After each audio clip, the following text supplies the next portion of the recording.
Shalom, shalom à tous. Merci de suivre. C'est le bishop Jean-Claude Matala. Nous continuons à parler de comprendre et connaître l'amour de Dieu. Nous avons dit que l'amour de Dieu est un amour qui est inconditionnel. Ça veut dire que tu n'as pas de conditions à remplir pour être aimé de Dieu. Tu n'as rien que tu puisses faire qui puisse augmenter l'amour de Dieu. Et il n'y a rien non plus que l'on peut faire qui peut amener Dieu à l'aimer moins ou bien diminuer l'amour de Dieu à son égard. Voyez-vous, c'est la même dans le Seigneur. Parce que dans nos églises, la plupart du temps, les gens pensent que c'est par rapport à ce que nous faisons que Dieu nous aime plus ou bien ce que nous ne faisons pas que Dieu nous aime moins. Donc ceux-là qui font plus, ceux-là qui prient beaucoup, ceux-là qui donnent beaucoup, ceux-là qui servent d'une manière persévérante, ils sont plus aimés de Dieu que ceux-là qui ne le font pas. Non, cela n'est pas vrai parce que l'amour de Dieu ne dépend pas de ce que nous faisons pour Dieu. L'amour de Dieu ne dépend pas de ce que nous ne faisons pas pour lui. Son amour est inconditionnel, indépendant de notre comportement, notre caractère et notre façon d'être. Voyez-vous bien, le Seigneur.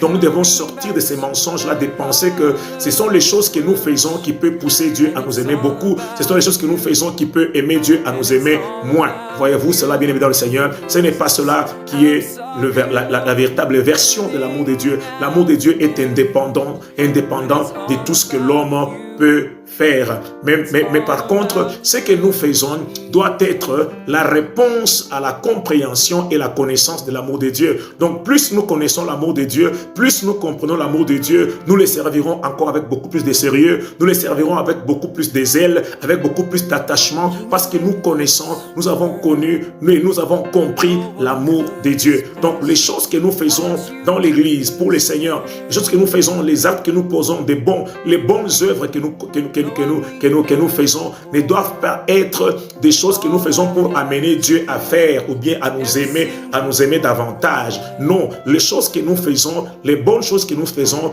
les bonnes œuvres que nous faisons pour l'œuvre de Dieu, pour le Seigneur, ce sont des réponses à son amour. Ça veut dire que quelqu'un qui a déjà compris l'amour de Dieu, quelqu'un qui a déjà connu l'amour de Dieu, cela va l'amener à pouvoir s'attacher davantage à Dieu. Cela va l'amener à pouvoir servir Dieu avec beaucoup plus de sérieux parce qu'il comprend que l'amour que Dieu a manifesté à son égard est un amour inconditionnel, un amour qu'on n'a pas mérité. Il nous a aimés alors que nous n'étions pas aimables. Il nous a aimés alors que rien ne les poussait ou bien ne les contraignait à nous aimer. Ainsi, ayant compris cela, cela va vous amener à pouvoir aimer Dieu en retour. Ça veut dire que si nous aimons Dieu, c'est parce que lui, la Bible déclare, c'est parce que lui nous a aimés le premier. Ce n'est pas que lorsque nous l'aimons, Dieu nous aime en retour. Non, c'est parce que lui nous a aimés en premier que nous comprenons son amour et nous répondons par l'amour. Bien dans le Seigneur. Comprenez cela.